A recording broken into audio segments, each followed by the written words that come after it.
Nasty. Nasty. They were called Nasties, and they were nasty. Some of the things that we've seen are so horrific. These films not only affect young people, but I believe they affect adults as well. An extravaganza of gory violence capable of depraving and corrupting those who watched it. I have never seen a video nasty. I wouldn't. I actually don't need to see what I know is in that film.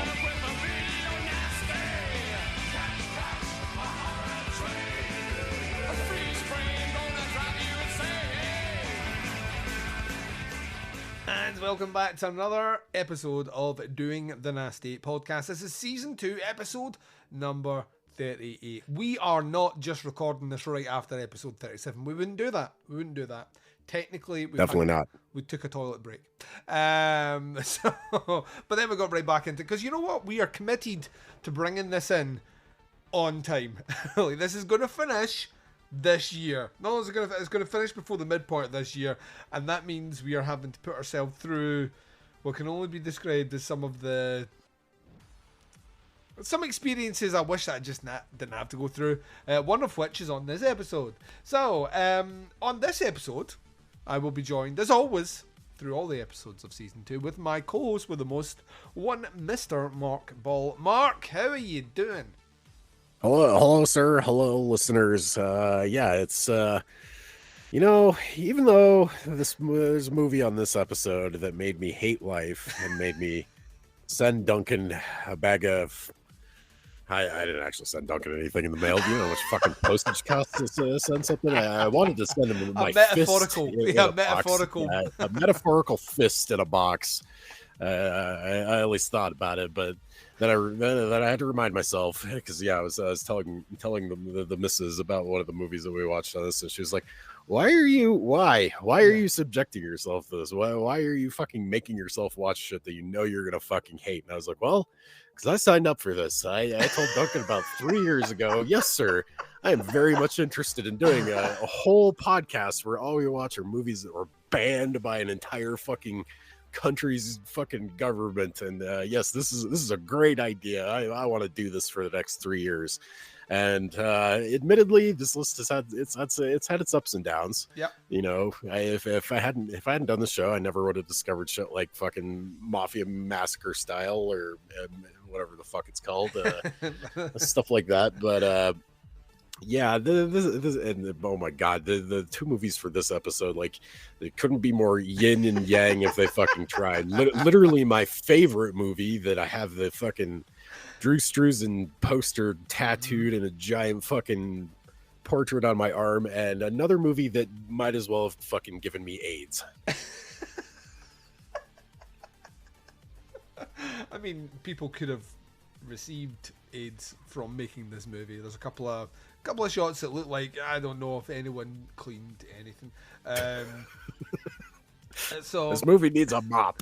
This movie needs something. I'll tell you, it's fire. So we're doing Brits and Savages from 1978. We're also doing The Thing from 1982. We have recorded another episode in which we spent, I think, the first half an hour kind of catching up, which means, for the benefit of the listeners out there, you don't have to, for those that hate the banter, some people hate the banter at starts of episodes, which just makes me think, yeah, I've heard that. Yeah, I don't understand why you would want to listen to a podcast then. Just go read the review. Just go read the review where someone... See, written reviews never start off with, well, last week I did this. No, there's a funny story here. They're just... That's what you want. When you look up a recipe on like a website in the first 10 paragraphs, this is a recipe my grandmother used to make. Shut the fuck up and get to the recipe. That's the weird thing about it, isn't it? Like, what the fuck is going... Like, written recipes nowadays are blogs, right? And podcasts are technically blogs with a little bit of content in there. But, like, when it comes to written movie reviews, it's never a blog. It's just a review. Weird things. So, yeah, you're not going to get a massive intro here with us just kind of skirting about things. What I will say is we are in our fourth to last episode. And we still have a couple of movies to get out the way. I'm going to tell you what those movies are now so you can gauge your excitement. What I will say is... The Thing is our last of our big movies. Like, as in, like, bona fide, this is a fucking awesome movie. And of the remaining movies, I have seen 2. So there are 4 movies on the list that we still have covered that I've never seen before. So they could be another Mafia Massacre, or they could be another Brits and Savages. I don't know. The remaining movies that we'll cover on the next episode, we'll be doing Blood Song and The Toy Box. I'll be giving you information on both those movies at the end of this one to set up the next episode after that. We'll then be doing, on our April episode, The Black Room and Wrong Way. And then our final episode... Going out on a high note. Our final episode is going to be so much fucking fun. We're doing Abducted, aka Schoolgirls in Chains, which might as well be known as Duncan has no semen left in him. And Zombie Holocaust, which is so fucking batshit bonkers fun that it's just a series of fucking like shredded metal guitar solos. Weirdly, a couple of these last couple have gotten really like prestigious Blu-rays here recently. Yeah. Like Zombie Holocaust, I think, just came out on a double disc with Dr. Butcher MD, I think, from Severin. I think that's the same movie. It's just 2 cuts of it. Okay, and another one, the Black Room, I think it's called. Just like literally just on Black Friday, it got a super sweet Vinegar Syndrome release, which oddly of the I don't know fucking 20 or so fucking things I bought from Vinegar Syndrome since then, that was not one of them. I didn't check the list until recently. I was like, oh wait a minute, god damn it, that's that movie. But I think it's on YouTube if I recall right. We'll get back. We'll to that find later, it. Well, the life finds a way, Mark. Life finds a way. So that's what's left for us on our journey through the tier 3 list and concluding our Video Nasties podcast. So before we can even get to those, we do have 2 movies to discuss, so we're going to get into it, ladies and gents. We're going to take our first break of this episode. You're going to people from the Video Nasties documentary talking about Brits and Savages. I cannot wait to hear what they said about it, because if someone doesn't call it out for what it actually I want is, answers, god damn it. yeah, if we don't get something from this one, and then I don't know what we're going to do. When we return, we're discussing Brits and Savages from 1978, and we're going to be doing it right after this. This is Brits and Savages, 1978, directed by Arthur Davis. It's a mondo film. It's a mixture of actual footage that he's seen when he's been out into places like Indonesia, looking at tribes, spliced with basically reenactments. The idea of the film, as reflected in the title Brits and Savages, is to try and find out whether we, as in humans, are actually genteel, or whether there is any distinction between us and the animals in terms of what we consider savage behaviour. To see some of the behaviours that we are shown from across the world, and also how this is compared to behaviour within the animal kingdom. For example, you will see bits where various animals hack it out and, chew each other to bits and so forth. There's one lovely piece, for example, whereby we're told about mating rituals, in which particular instance the women are smeared in what they consider a perfume in theory, which is a mixture of dung and honey. It's interesting because the way that they are kind of interacting, you can see this idea of this notion of womanhood that, even though it's a completely different culture, we'd kind of recognise and relate to at the same time. I'm thinking, Jesus God, I don't want to imagine that. Alternatively, some of the bits are also incredibly funny. We will see, for example, things such as a manhood ritual. Now, at this point, it gets very, very silly because the guy ends up fighting with what is very obviously a plastic rock. And it kind of undermines the seriousness of the film. It does have some good points as well. For example, the music is done by Rizal Talani, of course, from Cannibal Holocaust. One thing that is actually quite hard to watch in it, that may have involved its inclusion in Section 3, is the event of animal torture and things that are going wrong with animals. Now, the interesting thing is about this, it makes you realise how culturally specific horror is. We can see things like, say, the murder of a goat, where at one point we actually see the goat's head picked up and it's kind of wiggled around. It's very, very hard to watch for a Western audience. And it's quite sad, because we're so unused to connecting in our heads what we may eat with what was once alive. And yet, at the same time, it does kind of remind you that, as you know, this is how these people live. It's a very different way of thinking. It's a very different connection to nature. And that does not necessarily mean, to them, it's not bad. It's a rite of passage. And it suddenly makes you realise how much we're conditioned to think of certain things with horror.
And welcome back. So, Brutes and Savages, 1978. This is directed by Arthur Davis, based on the screenplay by Jenny Craven. This movie, I mean, the basically the way it's cast is written out here is Arthur Davis, who's the narrator, and Richard Johnson, who are the narrator. There's obviously other things in here, but we're not putting them on IMDb. The synopsis, I read it out on the previous show. I'm going to read that again because it's hilarious. It's written by someone called Ornas. The way that name Good God, Ornas. Yeah, the way the name is written, it looks like it may be Norwegian. Does it have about a bunch of umlautens? It does, yeah. And he has apparently written a lot of... He's written a lot of synopses. So what does Norse god Ornas have to say about Brutes and Savages? A lot more than what I think the film had to say about... he wrote more than world explorer Arthur Davis did? Yeah, I think had Arthur Davis had this in his hands, this might have given him direction to make a movie. It says, fascinated by forbidden rituals and ceremonies, world explorer Arthur Davis takes a camera crew with hidden cameras to Africa and South America to secretly record the beauty and horror of the law of the jungle. That's in quotation marks. How the fuck are you gonna hide a giant film camera? I'm already confused and conflicted about all this. And yeah, how are you hiding like 5 of them? Because there's clearly a lot of editing going on in some of these scenes. I don't know. It's just my giant cock. But it looks like a camera. I know, that's what a giant penis looks like. Is that a 35 millimeter in your pocket, or are you just happy to see me?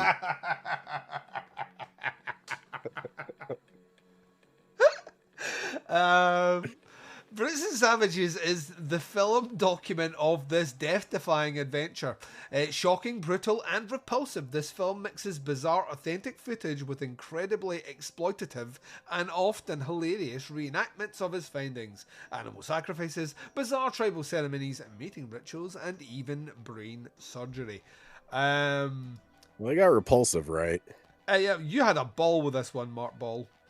Oh boy. So yeah, this is a Mondo movie, which I don't remember if there were any other like full blown just Mondo movies on the list. On the tier 3, no. On the tier 1 and 2, yes. Okay. Did you guys do like Mondo Connie on one of those other lists? That's got to be on there. Yes, it is. Faces of Death obviously is the most notorious from the Nasties list. There's also. Yeah, Faces of Death is a Mondo movie if you stripped it of any pretense that it's like that it's anything more than what it is, which is just a collection of fucked up footage. Yeah, I mean things like like Faces of Death though, like intersplices fake footage though. That's no, like 80% of it's fucking fake. Like the vast majority of it. That's the one that sets, like for most part, like obviously set the template, although it was being done a long time before. There's a movie called Cannibal Man, which also weirdly intersperses a lot of abattoir footage. I have a copy of that, and I have never watched it. I don't think it's terrible. I don't think it's terrible at all. I think it has an interesting premise, but it's ultimately a serial killer movie. That was a $2.50 DVD purchase from Severin when they were cleaning out all their DVD shit. Yeah, I think it's worth a watch. I don't know if you'll ever go back to it. But movies like Who Could Kill a Child, for example, that whole opening of that movie is, you know, as fucking full-on Mondo footage of like. That's right. Of like, so there are examples of it. There aren't just like full-on bona fide Mondo movies out with something like Faces of Death, which leans into that. Things like Cannibal Holocaust lean into that as well, by almost ebbing the Mondo kind of film sensibility into a film. But yeah. I had to explain to my wife what a Mondo movie is. I mean, I'm pretty sure they take their name from Mondo Connie, which is basically just it's a sensationalist like documentary basically, and documentary has 1,000 fucking quotation marks around it because a lot of this shit was staged. The Brutes and Savages has one scene that is hilariously fucking staged and features the most adorable paper mache crocodile or alligator or whatnot that I have ever seen. But largely a lot of this footage is I mean a lot of it you can tell very much, and like this is where it kind of lines up with some of the other cannibal movies. It is clearly stock footage, like is National Geographic style stock footage of animals, usually mostly like doing real fucked up stuff. But there's some other stuff in this one that is extremely fucking staged. But yeah, Mondo movies it's weird to think that was like a whole thing that like people would actually kind of flock to the theaters to go see stuff like Mondo Connie and this, and I don't know, it's weird to think about. Like some people got a strange idea of entertainment. But you think about it now, it's the pre-internet, isn't it? This is basically rotten.com. It was just thinking that same thing. We had basically the same thing, only it was condensed into a little website. Yeah, like rotten.com is like for those not of an age like me and Mark, although I've got years on you. Like rotten.com was a website that you would literally log into to see pictures of like horrible car crashes, death, autopsy, but interspersed with that there was obviously fake shit like alien autopsies and all the rest. Clearly, it was essentially the version 2 of the Mondo movie. And to be honest, YouTube is now that. So like YouTube, you can find all manner of weird, fucked up, fake shit all over, like stuff that is clearly like real footage and stuff that is clearly fake footage, and the lines which blur between the two are there. It's just found a different medium. Back then, when there'll always be an audience for macabre fucked up shit. Always has been and always will be. Always will be, and this is that version of it then. And it got away mostly because censors didn't really have much of a fucking clue about the medium of film, and as a result you got a lot of them that just slipped right through. They're also why, like, I am wholly shocked that this is only a tier 3 movie.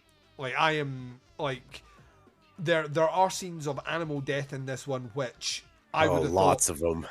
I would have thought, like, and this is before, like, once again, this is before Cannibal Holocaust. This is 78, right? So this is even before, like, years after Star Wars came out. Yeah, like, hold my beer. You know what I mean? This is like, in a lot of ways, trend setting a lot of things that will be taken. And I mean, it's not the first movie to do it, but it's like certainly shining a spotlight on some things that will instantly become like fodder for the cannibal genre, leveling up to the level that it does under hands like Diodato and then further with Lenzi. But it's I was instantly shocked at this, and my feeling behind it is that it must have been, and I couldn't find anything on the build up to this. I'm kind of hoping that is mentioned in the Video Nasties doc clip that we play. It must have been heavily cut before the censors didn't try and prosecute this to fuck.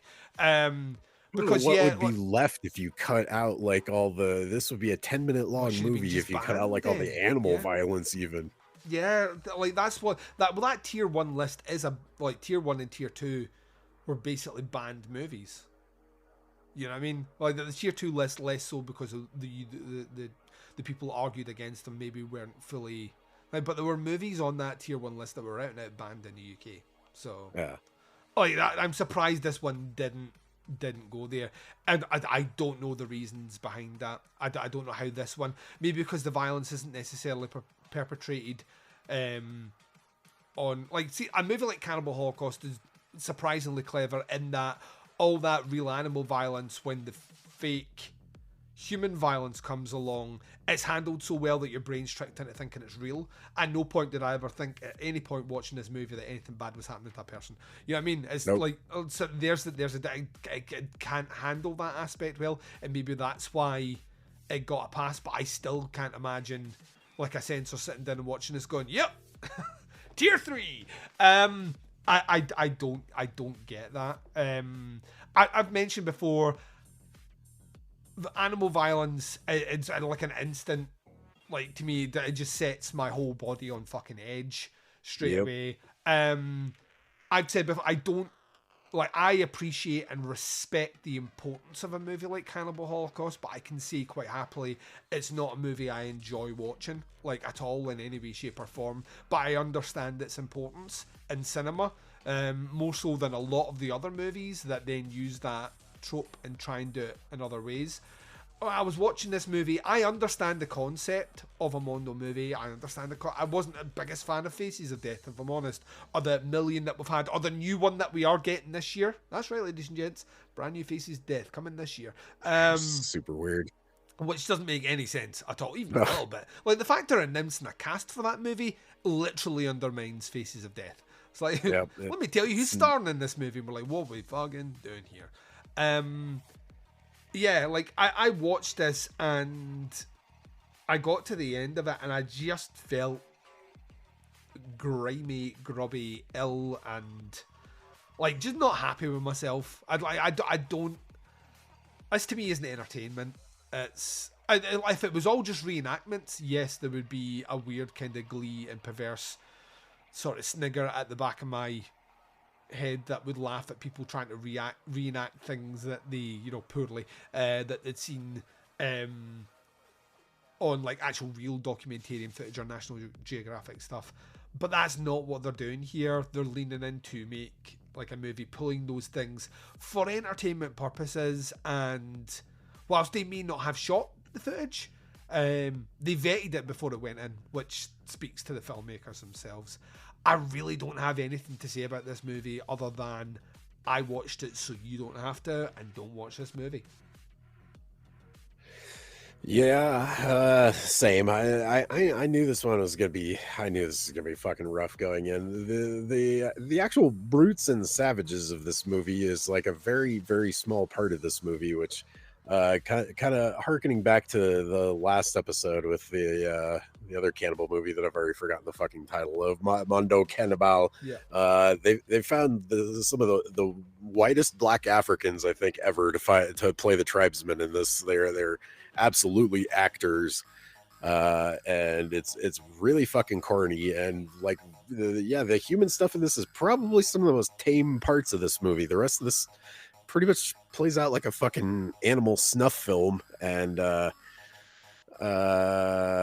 yeah, fuck, this was such a fucking drag to watch. This is the 90 minutes of just it's an hour and a half as well. It is an hour and a half that you have to sit through. Ugh. And yeah, the you know, the thing is like just under 20 minutes longer than this movie. You know what I mean?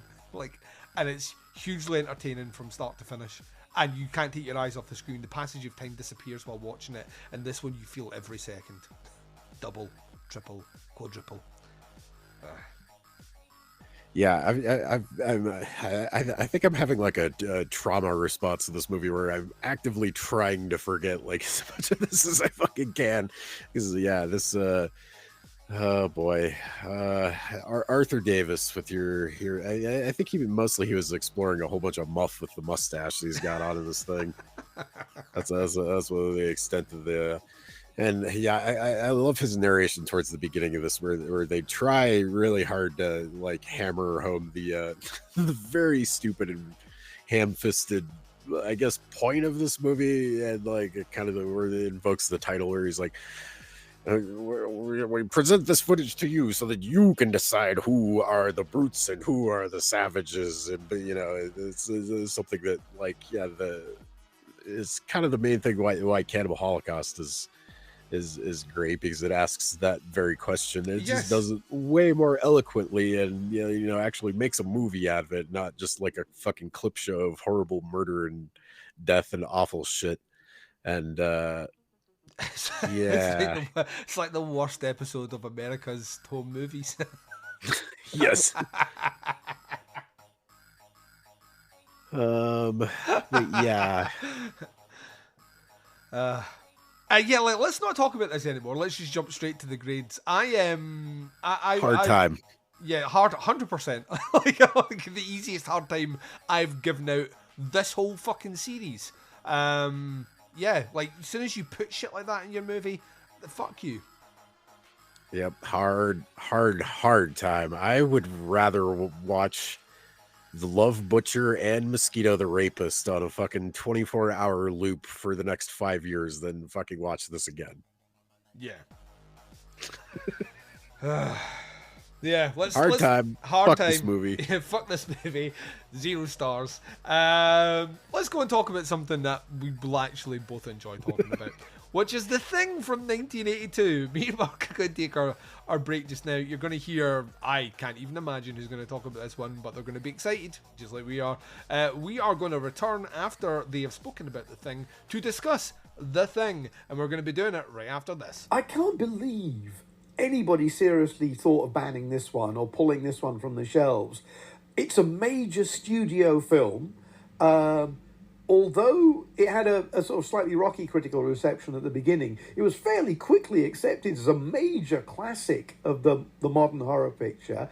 It had that thing that was really great for video, that it had underperformed in the cinemas. For some reason, it came out at the wrong time. People said that year everybody wanted to see E.T. with nice aliens rather than The Thing with nasty aliens. So that meant there was a video audience out there who hadn't seen it. It was also a film that kids loved because it had like amazing effects. It's one of the few kind of really conceptually gruesome films that's more surreal than it is repulsive. because it has no female characters, it doesn't have that element of misogyny that's in a lot of extreme splatter movies, or even in something like The Evil Dead, which is slightly uncomfortable. The fact is, it's blokes being, mutated and torn apart and turned into monsters and eaten by giant mutant huskies, and nobody cares about that, right? It's just fun. So it's like, what kind of a mindset takes this and lumps it in with these other movies? Okay, I can see that it's sort of in the same genre. The academic term at the time was body horror, which always struck me as being a bit po-faced and stupid. But it does key in, I suppose, with the extremes of like Lucio Fulci's work, or the stuff that Clive Barker started doing in literature about the same time, the sort of transformations and metamorphoses and flesh twisting. And it was the era of Rick Bader and Rob Bottin's rubber monster changeo effects. And so there is sort of that. But to me, the fantastical element removed it into another area. I would say a less censorable area. I don't think that it was a film that the BBFC had any trouble with. Some people may have felt it went too far, but some people thought Alien went too far. It came out from CIC, who presumably made a packet with it, because it was a hot ticket video rental. They subsequently had a track record of pre-cutting their films with quite a lot of the good stuff snipped. And that may well have been because of responses to The Thing. I don't know if it was put in maybe the science fiction section of video shops, so a younger audience rented it out when perhaps they weren't quite ready for it, and that got some upset grannies complaining. Although I was like 22 or 23 when The Thing came out, and I actually much preferred the Howard Hawks film, and it took me a while to warm up to the remake. If I'd been 12, it would have been my favourite film ever. I look at The Thing and I see what it does is basically it does what Doctor Who did for my generation. It's like, that kind of science fiction and horror in that one concentrated package. Absolutely irresistible for 12-year-old boys. No wonder they all grew up wanting to remake it badly. This is US Station 31. You read me? Found something in the ice. We need some help down here. Can anybody hear me? We found something. We found something. We found something.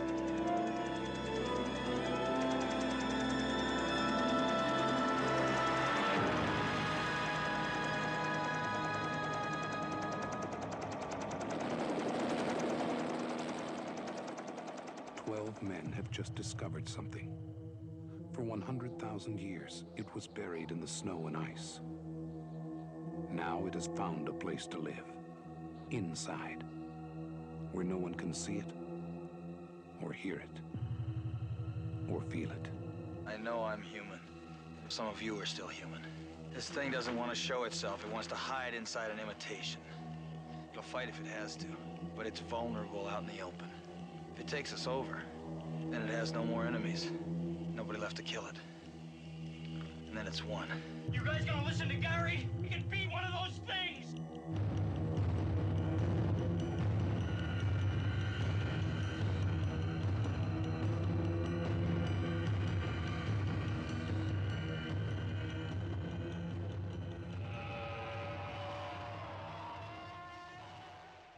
And welcome back, ladies and gents. So, The Thing, 1982. This is directed by John Carpenter, based on the screenplay by Bill Lancaster and John W. Campbell Jr. The movie stars a fucking murderer's row of amazing character actors. We have Kurt Russell, Wilford Brimley, Keith David, Richard Masur, T.K. Carter, David Clennon, Richard Dicer, Charles Hanlon, Peter Maloney, Donald Moffat, Joe Polis, Thomas G. Waits, Norbert Wieser, Larry Franco.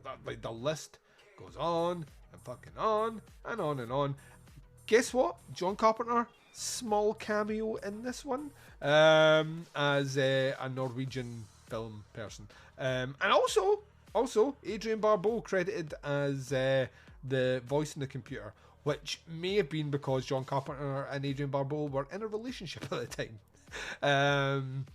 So there we are. Not that I'm breaking down any fourth wall there. They were actively shagging, I think is what the kids say. Worth noting, divorced shortly after, maybe not shortly after, but definitely after this movie came out. Did not last long. Yeah, it did not last long. That was one of those just, what we're doing here, relationships. You know, I think Carpenter ended a pretty grim part of his career after this movie. This movie was a notorious huge fucking flop in the summer of '82. Oh yes. So many red flags. Why would you put a movie like this out in summer? First of all, this movie takes place in fucking Antarctica, which I really should have obviously I've seen this movie so many goddamn times that I didn't watch it for this one because I watched this just a couple of months ago. So I was like, I'm not. I should have watched this now because we're currently, as we're recording this, in probably what's going to be one of the fucking coldest goddamn weekends. Of the year where I am at. That's usually the perfect time to watch this movie because so much of what makes this great is the stuff going on around the story. I love the isolation. I love the cold. I love the snowy feeling of this movie. This is one of my favorite goddamn movies, and we have talked about this movie at great length on a great number of fucking podcasts at this point. Let me just see when I talk about the importance of John Carpenter and the Murderer's Row movies, right? Which most of them didn't land, and it did take a long time for it to find their voice, or there was a small crowd constantly banging the drum until the rest of everyone cottoned on to it. But if you remove the TV movies he did, Someone's Watching Me and Elvis, which both come in late 70s, right? Dark Star being his university movie, right? So let's even remove that, even though it's an incredible science fiction movie considering the budget and whatnot. We have Assault on Precinct 13 in 76, Halloween in 78, we have The Fog in 1980, Escape from New York 1981, The Thing 1982, Christine 1983, we have Starman, which admittedly was him trying to make a happy movie, but we then have Big Trouble in Little China 86, Prince of Darkness 87, They Live 88. That's his run from the 70s to the 80s, and I'll be honest with you, I like Starman. There is not a bad movie on that list, at all. In fact, I would go as far to say that the majority of the movies on that list are fucking excellent. No, that's like an all-time run of most directors can't even dream of having a fucking run that good. It's just it's absolutely insane. But then if you re-examine that list, right, The Fog, it was received okay, wasn't received hugely well. Escape from New York was received very well. The Thing wasn't. Christine was. Starman wasn't. Big Trouble in Little China wasn't. Prince of Darkness wasn't. They Live wasn't. So the majority of those movies have found their audience and found their acclaim in the 90s and onwards, which is actually actively insane to think that. The Thing comes out mere weeks after E.T., where people have grown to love aliens, and John Carpenter releases a movie. It doesn't make a lot of sense because the odds of that all being able to chalk all of those, it's hard to call them failures, but in terms of box office, definitely a lot of those were. It's hard to chalk all of those up to just studio bumbling and putting stuff out at the wrong time and shit like that. So I've never really found the why a lot of these didn't hit. Yeah, you take Big Trouble in Little China out of the equation and Starman out of the equation, and Christine, which is a Stephen King book, right? So you kind of take that out as well by virtue of it being him working on someone else's work, right? Yeah. The Fog, Escape from New York, The Thing, Prince of Darkness, and They Live are inherently nihilistic movies. Yeah. And it's the 80s, so like should at least in the United States is you know, anybody with half a fucking brain can see that things are grim and not real cool. So But when you think about the general film going vibe is for goofy, over the top movies. Yeah, escapism is huge in the 80s. And like Carpenter is like weirdly Carpenter's version of escapism is, it's bad just now. It's also bad in my escapism world. Yes. You want to escape? Well, escape to something worse then. Like none of his movies really, they don't struggle for being made around great characters and having great characters in them. The subject matter themselves is just inherently nihilistic. I think when you put that to audiences in a decade which is all about vapid consumerism and the market and money and accumulation of wealth and, you know, fast women and, you know, faster drugs and all the rest, when you put that there against it, it is against the grain. It's almost weirdly counterculture. And I find them, I think that's why they hit in the 90s as well as they do, because people then come out the other end of the 80s and they're like, that fucking decade sucked. Like I've got no fucking money, my wife has left me, you know, I've now got they come out that other end with the effects, the economy shrinking and whatnot, and then they look back on those movies, and actually these movies speak truer to maybe the decade than what they felt they were getting when they were watching things like Weird Science. Like, you know what I mean? He has, I don't think, that's one of the reasons I love Carpenter as a director. I always get the feeling, notwithstanding Starman, which is definitely a movie he was making for someone else and not for himself. You know, when I look at those movies, I look at someone that is just making movies for himself, which that's kind of what you're supposed to do as an artist. You're supposed to make the art for yourself, and then hopefully people will, you know, take something away from that or it'll connect with them. But he has had the laugh like about 100 million times. I'm sure he would much rather had the money, but he's had the last laugh 1 million times over now, on almost every movie that I've mentioned there.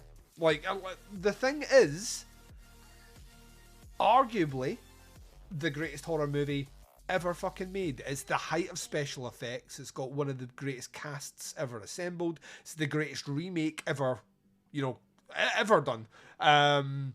It's, you know, is he tour de force of direction, and it's got one of the best fucking soundtracks that John Carpenter didn't write, which sounds like a John Carpenter score. Like, Carpenter's like, you know what, I'm going to get Ennio Morricone to do this one because he's great. And then Morricone comes in and just does a Carpenter score. Yeah, pretty much. Yeah. It's got maybe the best animal performance. I mean, this dog should have won an Oscar. Just across the board, it's incredible. It's got one of my favourite endings in cinema history, because it's the perfect end to the movie. Like, every time the movie finishes, I'm just like that. I'm just like, it doesn't get any better than this. As maybe as Greatest Crime as it was directed without foresight as to what was going to come out that year. But I argue even if E.T. hadn't come out that year, the movie wouldn't have done as well. And like, no one would have been saying this is the best horror movie ever made. It's a movie which is made against the tropes of, like, it's 82. Like, in 82, we're on fucking the third Jason movie. We're slightly removed from, we're getting slasher movies, a huge amount of slasher movies, and those are the ones that are generating all the money. Carpenter himself isn't coming off making a horror movie before this. He's made a dystopian sci-fi movie in Escape from New York. And if you were going to see, like, from the director of Halloween comes The Thing, these two movies couldn't be any fucking different if they tried. So if you're going in expecting a slasher movie a la Halloween, you don't get that in The Thing. The Thing is a fucking surprisingly heady movie.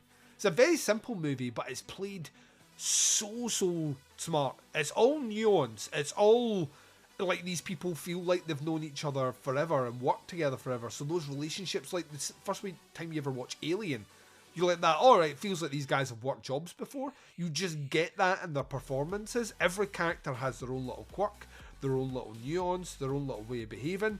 And it's like paranoia is the greatest tool in cinema because everyone is paranoid. Like, it's just such an easy thing. It's easier to tap into that than it is to tap into like almost any other emotion in cinema, I feel. Like, just the idea of putting doubt on screen is fucking incredible.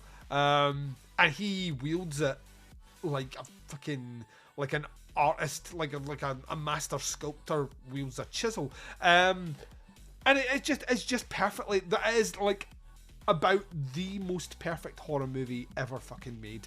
And those effects still stand up. Yeah, there's a couple of goofy ones in there, but there are still effects that even I've seen how they've shot them in reverse, and I'm still at that. It looks fucking good. And to hear Carpenter and Russell talk about being on the set, just go like, well, this isn't going to work. Like, their commentaries are the greatest things ever. This isn't going to work. And then you see, you're like that. What do you mean this isn't going to work? It's fucking the best thing ever. I just... Well, I'm sure it's worlds apart seeing it on set. 100%. Like, thank God they had Rob Bottin, a guy that like understood, like, well, it's gonna look different, like when there's not very much light on it and stuff, and when I throw 10 gallons of fucking KY jelly on top of this thing, it's gonna look a lot different on camera than it when does it's all slick. When it's all slick. Literally, what I say about my dick, like when it's all slick, it looks much more impressive. Yeah, oil her up. I don't know why I went real cowboy with that. I guess because this is also once again it's inspired by westerns, which I think John Carpenter spent all of his career trying to make a western, and just got stuck making ghost stories. He just happened to get stuck making a genre of movies he's really fucking good at making. Which is kind of the impression. Go back to the last episode with Norman J. Warren and Terror. He's another one that like I get the impression from that movie that maybe he just kind of wanted to do like a horror comedy, or like there's a lot of goofy like almost like sex comedy stuff going on in that movie, which kind of reminds me of like something like American Werewolf in London or something. Carpenter spent his whole career wanting to make a fucking western. So he made The Thing, which is like The Thing from Outer Space. He said is the first horror movie. Great, like if anyone, like you want to spend a great afternoon, just go on YouTube and just type in like John Carpenter interviews, because I could listen to him talk forever. And he said that this is the first movie that ever scared him, was The Thing from Outer Space, and it was when the meteor was coming towards the screen and he was there as a kid and it terrified him. So it's always been in the back of his head. So this is the closest he got to making like directly out with like Assault on Precinct 13, which is also as a western. Like this is one where he's like that, I'm going to remake a movie that really did have an impact on me as a kid. It's just I'm gonna change it so it's not giant carrot people running around killing people.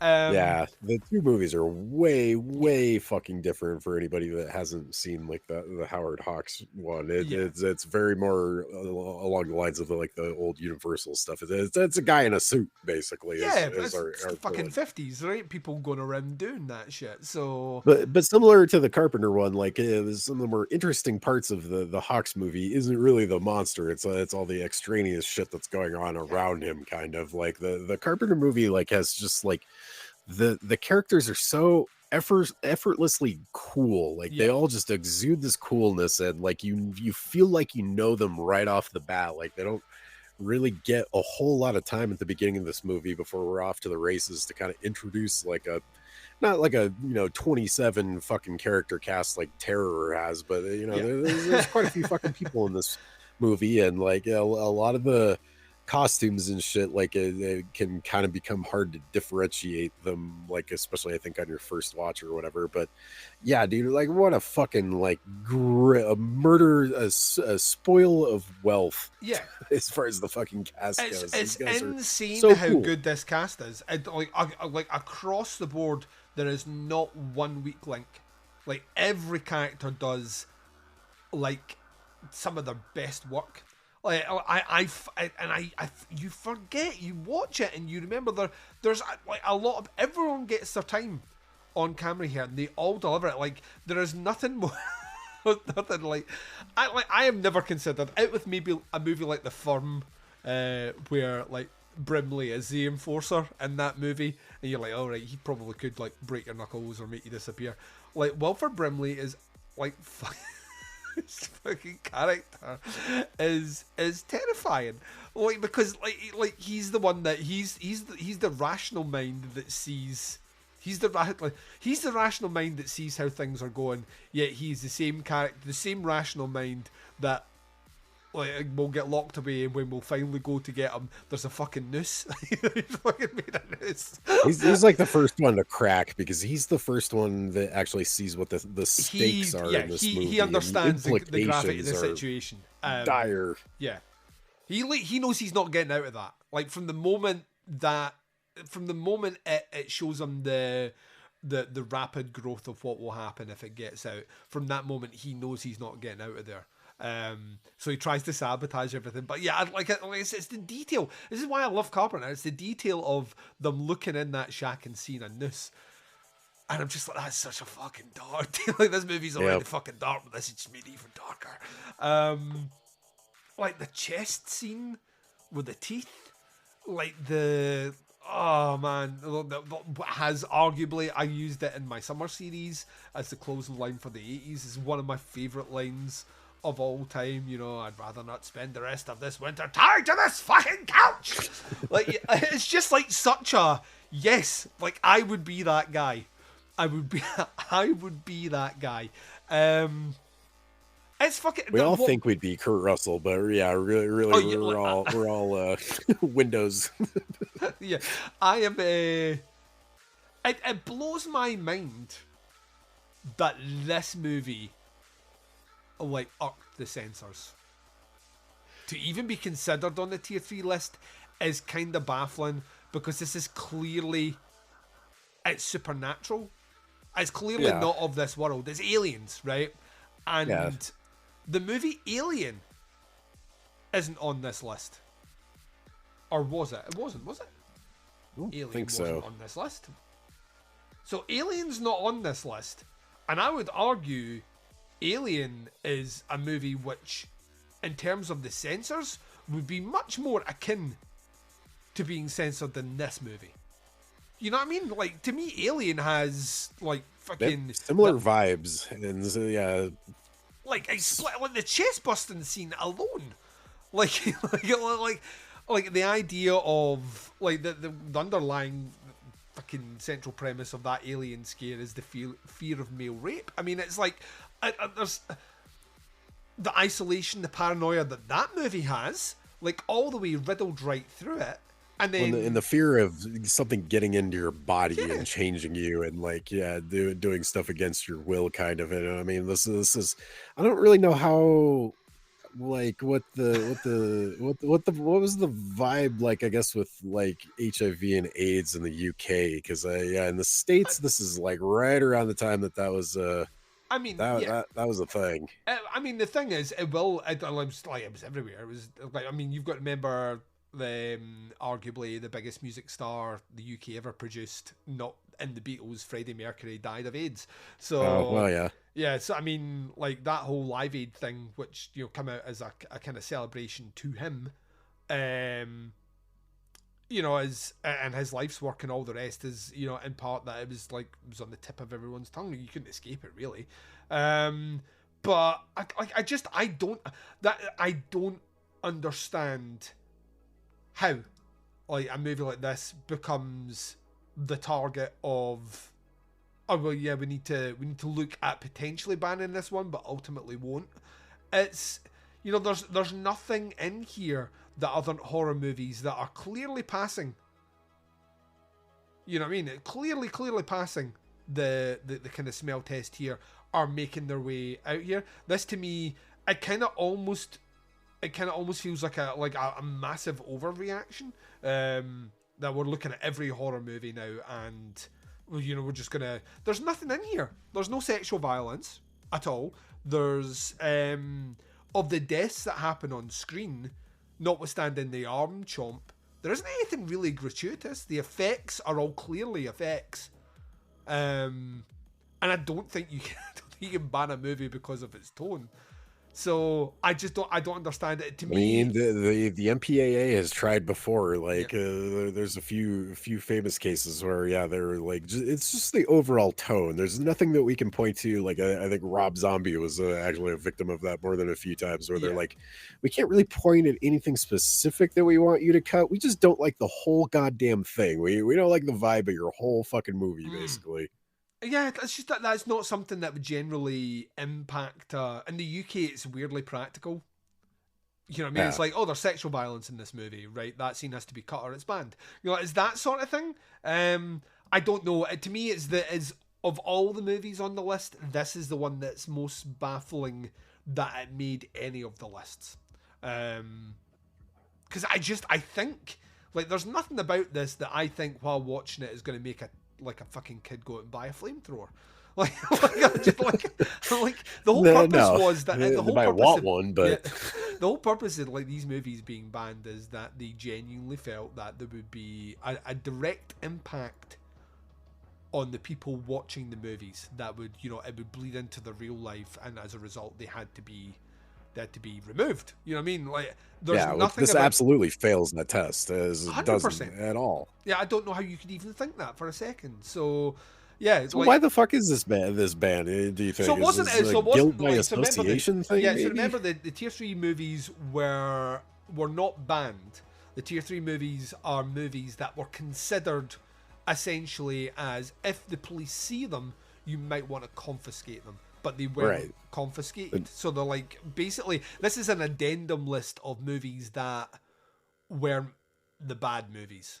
The non-prosecuted ones, basically. But like, so you had that prosecuted list. That was if you had those movies, you did something. You take it to court and you were prosecuted. The non-prosecuted were ones that were on the list that were failed to be prosecuted. So, i.e., they were originally deemed as being prosecutable but weren't. And then the tier 3 list is basically the additional list of movies that were created as keep your eye out for these movies to basic police officers. Like movies that may cause risk. And I just don't understand how The Thing is on here, and many other movies which are very much like The Thing are not at all, like in any way, shape or form. It just feels like the worst of censorship. Like, you know, like that someone would even start to consider this. It's like you said it before. There's literally nothing you can say about this movie that we haven't said like a million times before. But I am curious on the grade on this one then, because this one does have some gnarly violence in it. It does have some proper full-on threat.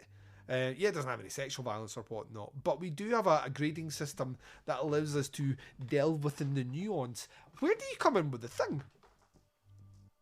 It's funny because anybody that's listened to this show for any amount of time knows how much the animal violence fucking bothers me, and I rail really hard against that in this very episode, even on another movie.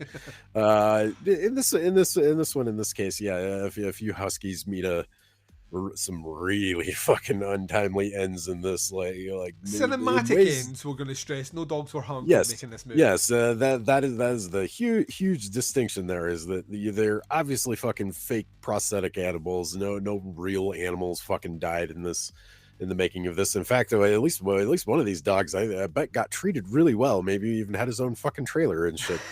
If it's that one that walked backwards and did the head turn thing, it should like, to me, it should be a top billing beside fucking Kurt Russell. That dog is amazing. That dog's real name is Jed, I'm pretty sure, and he has appeared in a couple other movies. And the dog is a fucking all-star. Like, holy shit! Usually directors dread working with dogs. And yeah, if you listen to the audio commentary, John Carpenter who is typically a grumpy old man, even back in the fucking day when this came out, had nothing but nice things to say about the dogs. So right there, you're scoring points with me. As far as this goes, yeah, this is a weird one that you really have to like put yourself in the shoes of a fucking censor, and even like looking at it from any point of logic, why this would go on the fucking list is like absolute fucking insanity. But yeah, really the only things I could chalk this up to is it's partly the overall tone, and they didn't like the fucking really harsh nihilism, which I bet like even back then hit pretty fucking hard. The timing of this thing is might be a factor. This is 82, and I think this list came out in like 83, right? So I mean, this is pretty fresh in people's minds. And like I said, the only other thing I figure is a guilt by association thing, which we've seen with a couple other filmmakers, especially like George Romero. Like why the fuck Night of the Living Dead appears on this tier 3 list, I don't understand, other than that it's a guilt by association thing. They knew him as a dude that makes these nasty movies that we don't fucking like, kind of deal. Like Halloween was a huge fucking hit. The Fog was maybe not as big financially, but it was seen by a lot of people. So John Carpenter may have not been like a household name or anything, but like definitely to people in the know, like they know he makes these nasty little movies. And at the time, man, like the thing is the thing is fucking dark and insane and like Lovecraftian levels of horror without like actually being based on anything Lovecraft kind of. To people like this movie has everything. And to somebody like a very prude, very easily offended censor in the UK in the 80s, like this movie has a lot of things that you probably don't fucking like and don't really want to see and sit through again. So it might be like a spite thing, like this movie made them sad, so they're gonna fucking put it on the soft ban list, basically. Yeah, I don't know, it's a weird one. I'm case dismissing this motherfucker, and it belongs in a museum. Yeah, I'm the same as you. Like me and my 9-year-old who was 8 when we sat down and watched this movie, and I was like, that I want you to sit down and watch like one of Dad's favorite movies ever made. And we got to the end of it and she was like, that was a great movie, Dad. And I was like, see, it's fucking timeless.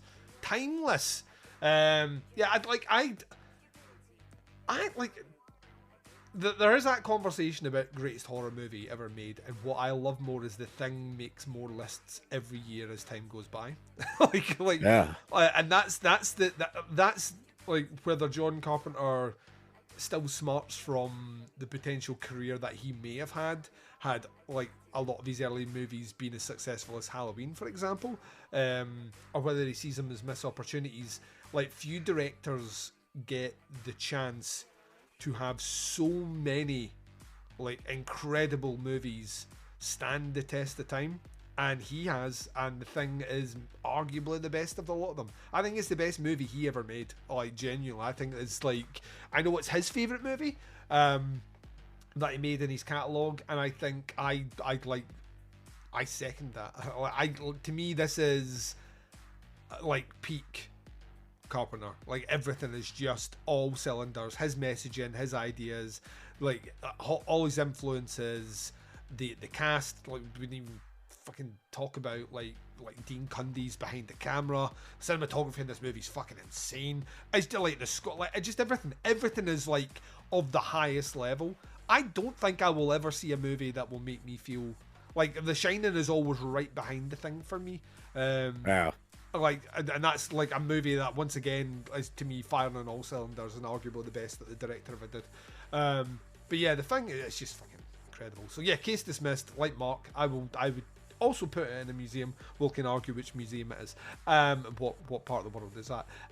Ladies and gents, that's your lot of reviews for this one. We're going to take our final break of the episode. When we come back, I'm going to be giving you the setup for where we're going in March with our next movie, which will be the third to last episode of this season of Down the Nasty. We'll be right back to do that right after this.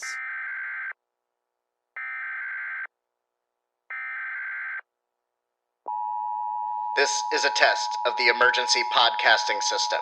Listen to the Psychosemantic Podcast. Politics, movies, and political movies.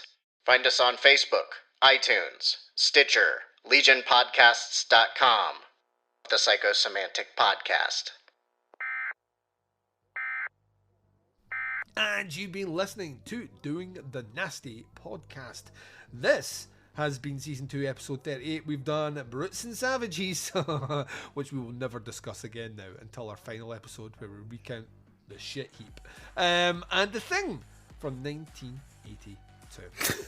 One of the weirdest fucking pairings of two movies. Yeah, this is what happens when you randomize the random list. This is super random. Yeah, next time we have two movies, neither of which I've seen. So we'll be doing Blood Song from 1982, and we'll be doing The Toy Box from 1971. So never even heard of either of these fuckers. So yeah, it's the two mystery boxes. Here we go. So Blood Song is directed by Alan J. Levy, I think is how you pronounce his surname. I'm just going to check to see if he did anything else worth note here. He directed 76 things. What the actual fuck? Mostly TV. It's almost all TV. Okay, that explains it. Yeah, TV. Doesn't look like he did many movies at all. So that's very, very, very fucking strange. A lot of all TV movies and TV series. However, he did do a little movie which was called Blood Song. The movie's stupid title. Its synopsis. I mean, this might be dodgy as fuck, by the way. The synopsis is: a psychopath escapes from a mental institution and starts a murder spree, which ends in the pursuing of a young handicapped girl who once got a blood transfusion from him. Okay. It sounds like, for a minute there, I was like, it sounds like what was that one? Home Sweet Home with the guy shooting PCP into his eyeballs. But then, that took a turn. Yeah, you had me in the first half. It sounds like the worst Twilight Zone episode. You know what I mean? It's like this because you've like there is a Twilight Zone episode, isn't there? Or there's at least a movie before this where the killer, like someone gets like a transfusion or it's like like there's a donor part, like they get the heart or kidney or something of a serial killer and become, or is it the hand of the serial killer and they become, because the Simpsons have ripped off, they become a serial killer.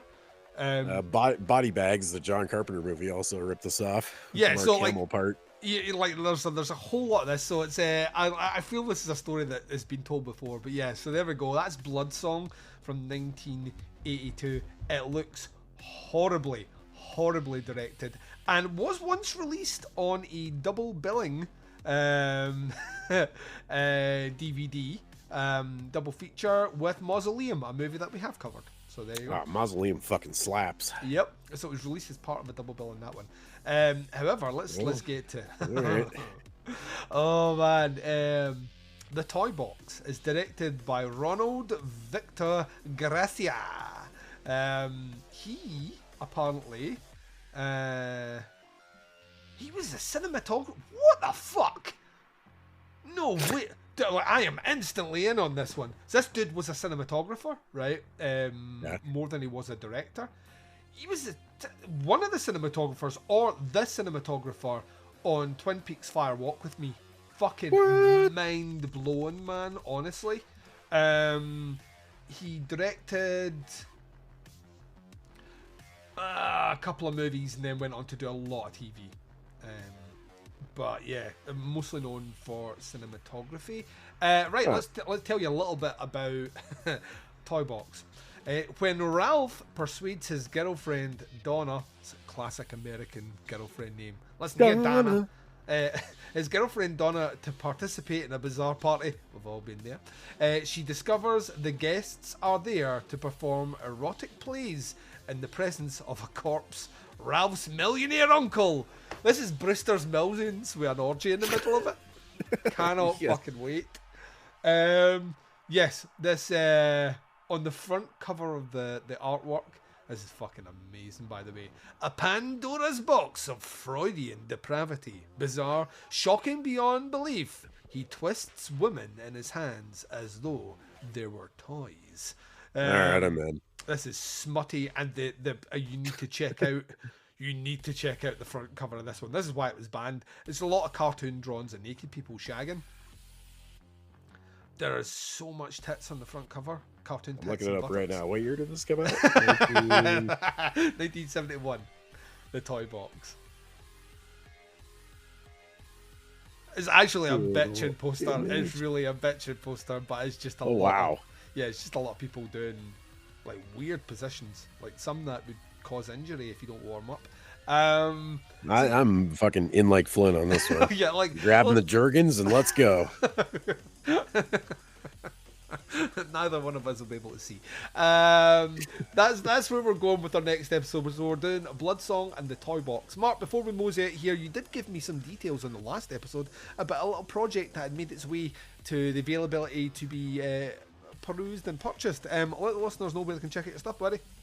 Yeah, I put out an album of music. This will be a month or so after it's come out. New albums, Super Alkaline. If you're into weird experimental electronic synthesizer type shit, yeah, it's a new album, Super Alkaline. You can find Bandcamp. That's fancymark.bandcamp.com, or if you look me up, I'm on like all of the streaming stuff. Goofy shit going on there for a little bit with my Spotify account, where apparently I have a doppelganger out there somewhere. There's another Fancy Mark that has a few tracks of music on some of the same streamers as I do, and for some fucking reason a couple of their tracks ended up on my Spotify page, which I don't even really have the time or willpower to do anything about this other than release more music that just buries their shit at the bottom of the list of stuff that's on my Spotify list.